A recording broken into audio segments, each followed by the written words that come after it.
So, there's kind of a brief history there. Um, I want to move a little bit forward into the start of the company, and something that I always find interesting is the rat study and how y'all were involved in it. Okay. And I know that there's so many people out there that kind of want to know, like where it started with y'all, and how did that all take place as far as that study going? And So I guess over the course of since '91 we started a business selling fullerenes, and we've been selling fullerenes to all the researchers around the world, all the major universities. I go to all the conferences that's related to fullerenes. I meet all We these, actually sponsor a particular award that's in our catalog Yeah. for the Electrochemical Society. yeah. So we have an endowment there. We actually give them a nice chunk of change. So we have an endowment every 2 years. It's an award for the best young researcher in the field. Yeah. And so going to these conferences, I know there's some topics going on, but toxicological studies of fullerenes, how they affect rats or how they not affect rats. I kind of watched that, seeing what's going on, and also the solar energy development with using carbon-60 making solar power. Organic solar cells. Yeah. Yeah, and multiple other things.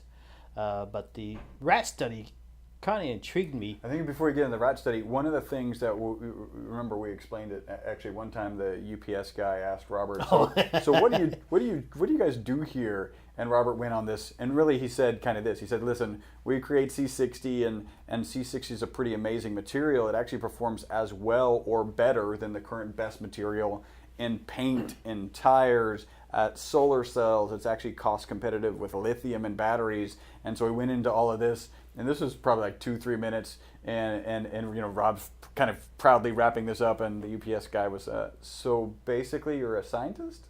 Well, yes, I guess. That's exactly right. So it's a pretty amazing material, and then you were going to jump into the study when it came out. Yeah, so the study came out in 2012. They bought our material. A lot of people probably read the paper. So they used our carbon-60 in the study, and the study in a short, brief time showed that the rats were living 90% longer. Yeah. I mean, previous to that, they were looking how can C60 harm a rat? How can you kill a rat with C60?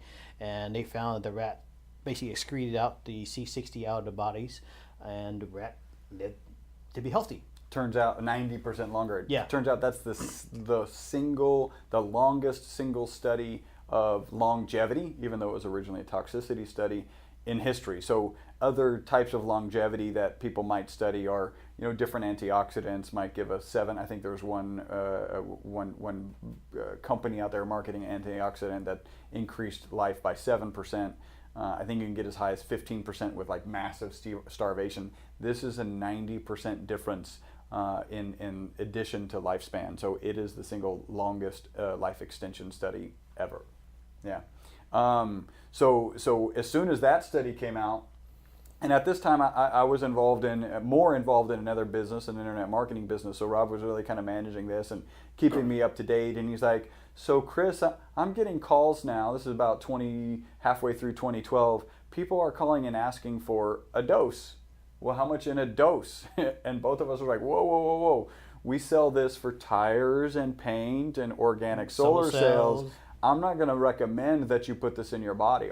Most of the research was there and it was safe, but it's kind of a crossing a threshold that we weren't really comfortable with. So we added some labeling, right, to our product. At that point, we added not for human consumption because we just didn't know. We just weren't comfortable, selling it to people. Now, we did make the C60, we put it in olive oil and made that available to anybody who wanted to kind of repeat that rat study. So that was since late 2012, early 2013. And we've both been exposed to carbon-60 since 1990. Yep. I mean, we basically lived it for 27, 28 years. I think lived and breathed it is a fair, Yeah, especially yeah. in the early days. I mean, at some point we did have other projects we worked on. We worked with Shell Oil Company on developing some explosive projects. Yep, got some patents associated with that. Worked with Smart Pipes, another business we were involved with, a pipeline retrofitting company. Yeah, that company will eventually be a massive company because it's a new technology for refurbishing pipelines. Yeah, and early on when you started SES Research, the demand wasn't there, so I took on some other projects, and Yeah. I worked with heroin and cocaine, developing a test standard It's all protocol. legal. It was It's legal. all legal. Yeah, so I had a project overseen by the FDA. DEA. Yeah. So I had clearance, background clearance, all that stuff. Did that. I had background clearance at NASA. I worked on the project here. Wait, does that make you an actual NASA scientist? I don't know. I mean, I worked at NASA. Yeah. Rebuilt the You are a shaker. scientist. Yeah, I'm a scientist. I rebuilt the shaker lab at the Johnson Space Center.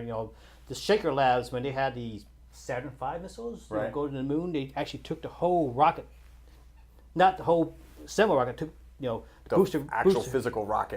booster rockets and stuck it into this gigantic building and shook it. Just shook the crap out of it. It said, and make sure it can handle the Vibrations, launch. yeah. And every electronic piece nowadays that go up in space, everything goes into shaker lab, and they just do the vibration test, make sure it can handle the the liftoff rigors. And so that place was still using tubes, old picture tubes, Cathode ray tubes. yeah, like in old TVs, and it's built in the '70s. It was all antiquated. So I was in charge of a project to rebuild all the stuff, the electronics, the modernize electronic it, control bring it into a computerized 2005, Yeah. Windows 7 Yeah. era, Yeah. or something like that. Yeah. So I was in charge of doing that thing. So that lasted about 3 months. So That would probably right at ME Windows 95 time. So yeah, maybe 95. Yeah. So I kind of want to close this one up. So basically, my question is